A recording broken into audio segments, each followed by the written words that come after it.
Good afternoon.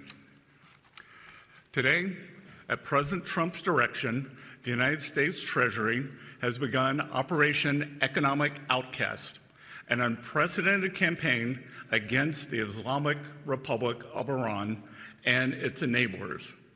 In the Second World War, D-Day marked the historic beginning of a campaign with our allies to target and drive the enemy from its positions, including those in third countries.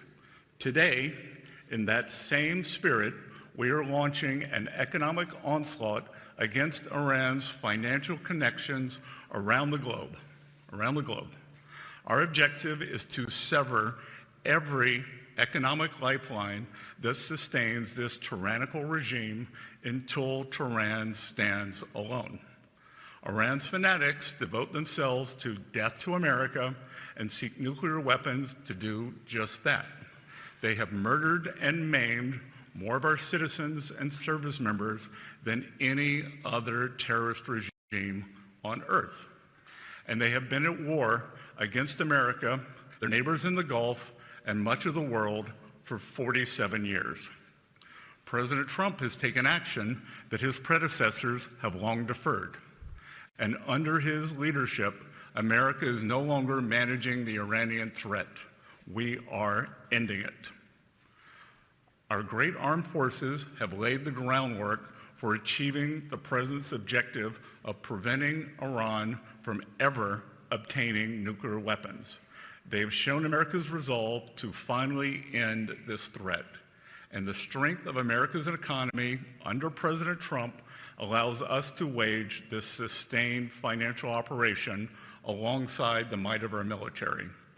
Iran now faces a very clear choice with only two paths before them: complete global isolation and a subsistence economy, or a path back to normalcy with an opportunity to rejoin the global economy. Today, we are launching Operation Economic Outcast to foreclose every other option available to the Iranian regime.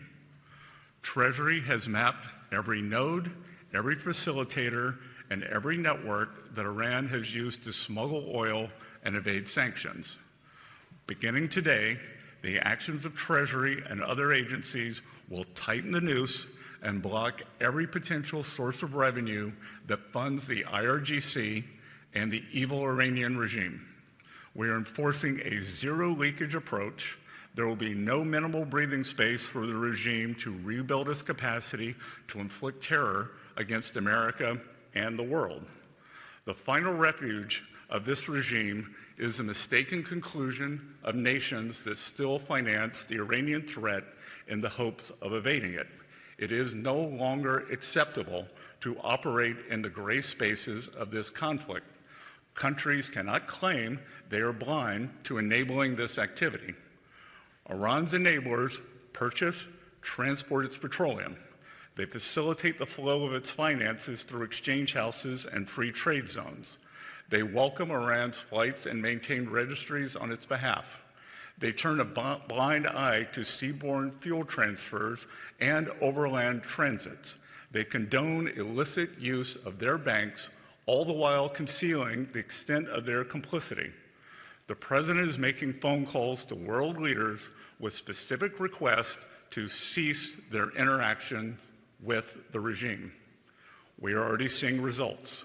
Over the weekend, comments from Iranian leadership clearly acknowledged the effect of this campaign, and nations that facilitate any interactions with the regime should quickly heed our message.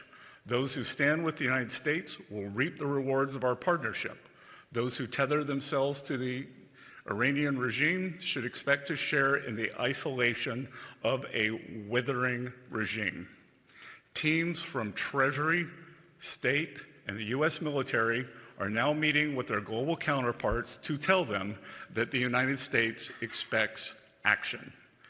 Every country has a defined timeline to shut down activities we have identified. If they do not take action, we will do so unilaterally through Treasury authorities. For example, every branch of Bank Melay must be shuttered and dark. And let me be clear, any entity that facilitates money laundering on behalf of Iran will be removed from the US dollar system. The clock just started ticking. The new sectoral sanctions determinations issued today target 5 of Iran's most vital lifelines that it exploits in other countries: digital assets, technology, gold, aviation, and shipping. These measures broaden secondary sanctions risk for anyone foolish enough to continue conducting business with this regime, and will accelerate the speed with which we pursue them. As I speak, Treasury's Office of Foreign Assets Control is also sanctioning over 60 entities, individuals, and vessels around the world that enable the Iranian regime to procure illicit nuclear and missile technology, conduct cyber operations, and generate oil revenue. This is a sustained campaign to collapse every last option for Iran. Let there be no ambiguity as to the position of the United States. An economic engagement of any kind with this murderous regime will expose those responsible to the full reach of American power.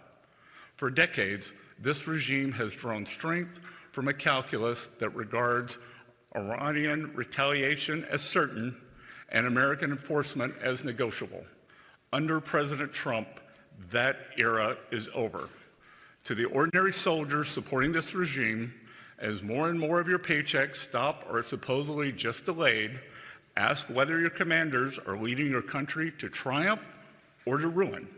And recall that the Berlin Wall fell when ordinary soldiers decided not to shoot at their own people. And to those who enable Tehran, do not discount the cost of testing Washington's resolve. No nation should expect to enjoy the rewards of our system while helping those who seek to destroy it.